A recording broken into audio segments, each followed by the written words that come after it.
স্পঞ্জের মতো নরম আর তুলোর মতো সাদা ইডলি বাড়িতেই তৈরি।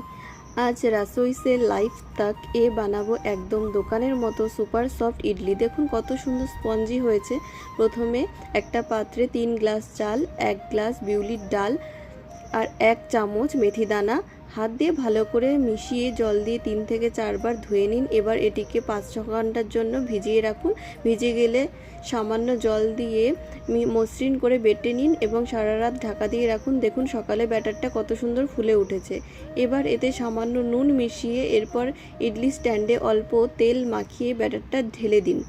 ফুটন্ত স্টিমারে এটা বসিয়ে ঢাকা দিয়ে মাঝারি আঁচে 10 থেকে 12 মিনিট ভাপিয়ে নিন। টুথপিক দিয়ে দেখে নিন ঠিকঠাক সিদ্ধ হলো কিনা। তৈরি আমাদের গরম গরম নরম ইডলি। বাদামের চাটনি আর গরম সাম্বারের সাথে পরিবেশন করুন। রেসিপিটি ভালো লাগলে রাসোইসে লাইফ তাক পেজটি লাইক ও ফলো করতে ভুলবেন না কিন্তু। ধন্যবাদ।